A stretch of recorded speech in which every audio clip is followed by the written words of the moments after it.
Hi, this is John Register. How's everybody doing out there? We are here at the NCAA Inclusion Conference forum that is in Torrey Pines, California at the wonderful, beautiful Hilton. And I'm here with Dr. Bernard Franklin, who is an Executive Vice President of Education and Community Engagement, Chief Inclusion Officer at the NCAA. Welcome to our show. Well, thank you, John. Thank you very much. Yeah.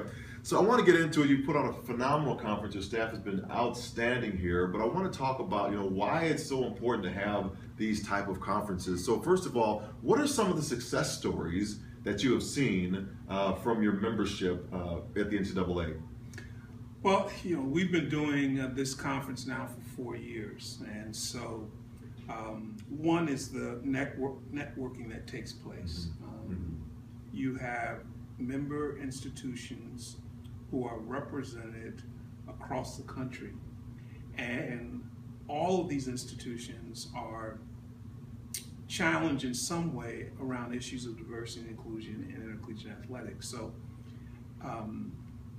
they can come to this forum and not have to worry about recreating the wheel, because they can learn from other member institutions as well as our experts that we bring in for this. So I see this, the success of this forum is predicated on our building a platform for member institutions to develop tools to address diversity and inclusion issues. And so for me, that's been the biggest success, because we hear back from institutions and say, I learned so much. I wish I could bring more of my folks from my institution to this kind of setting. Yeah, so and I see the networking that happens, and we have a great networking session about to happen right now. Exactly. So we can get to it, because we got crab legs on the line, ladies and gentlemen. So what do you think that the present state is at headquarters or the member schools? Have we made progress? Is there more that we can do? I'm sure there is, but what do you, from your standpoint, what do you see? What's the current state? Well, first of all, I think we made progress. Have we made enough? There's no way we have. So that's the challenge before us, and that is, how do we sustain that progress? And as I pointed out to someone, we've been doing this for 4 years, and to think that we're having a major panel discussion about LGBT and religion and where do you find the common ground would not probably have taken place just 5 years ago through an NCAA sponsored event. So the fact that we're doing that says to me that we're making progress. Now, that speaks for today, but the challenge will be continuing. And as someone said at one of the sessions today, we've got a whole younger generation that issues of being exclusive is not part of their repertoire. They grow up being more inclusive. I just think of our 21-year-old daughter and the kinds of conversations I've had with her. Quite different than when I was 21.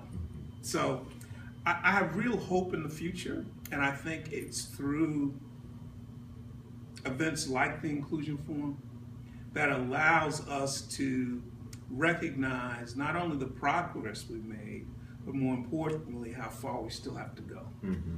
Yeah, I know particularly I've been here all 4 years, I think it has been, with Chris Ruckdosser on his staff and Kim Ford. Just remarkable. And I learned something every single year, either out of I just didn't know it, or got my perspective challenged on something. And I think being able to have a forum to talk about those issues has been really paramount, I know, in my life and my growth, as I take my attitudes and ideas back to not a university, but a high school that I coach at. What do you think that the attendees, I know you said earlier, they're going to take away some relationships, maybe some tactics. What else do you think that they're going to take away from this conference? What's the value add? Well, I began the conference talking about kind of the primary goal of the Inclusion Forum was really twofold. One, as you you alluded to be educational and informative. So hopefully you go away with some new tools, some new strategies, some new ideas about how to address issues of diversity and inclusion. And then secondly, you leave this kind of event and you're inspired. Yeah. You're motivated to go back and take on those sometimes very difficult issues and to have those tough conversations. If I've heard it once, I've heard it several times during the conference already, the forum. We've got to get comfortable being uncomfortable, begin to address these issues. So I want the participants, the attendees, to develop skill sets, strategies, new ideas, and then to go back and say, I've been inspired. I love Simon Bailey's presentation because he talked about the importance of creating moments to foster momentum. And so I hope our attendees go back to their campus and say, I want to create those moments because I want to create momentum on my campus. One of my keywords now is inspire inspiration. And our company believes that inspiration leads to motivation, which causes action and then leads to results. And those results either re-inspire us or allow someone else that's watching that process to actually catch the vision. Exactly. I want to wrap up by just kind of your personal core belief of why diversity is important. Well, I think it's an imperative. If you look at the just around people of color, the changing demographics, if we are not committed to a better understanding of diversity and inclusion issues, it is going to adversely impact the ability of this country to continue to thrive. So I think it becomes almost an imperative. But the other piece of that, is that excellence comes in all colors, all sizes, all abilities or disabilities, however you want to reference it, comes in all gender, all sexual orientation. And so when we begin to say, well, we don't want those people to be part of us, we limit our ability to be excellent. And so I think as the need to move towards diversity and inclusion in the last, well, let me dive there just for a minute because we've been on a journey at the NCAA to change the discourse. And that has been from just talking about diversity, which is purely representation.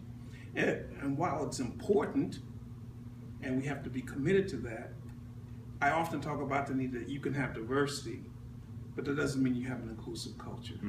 Right. So how do we become more inclusive and take advantage of our differences to build excellence?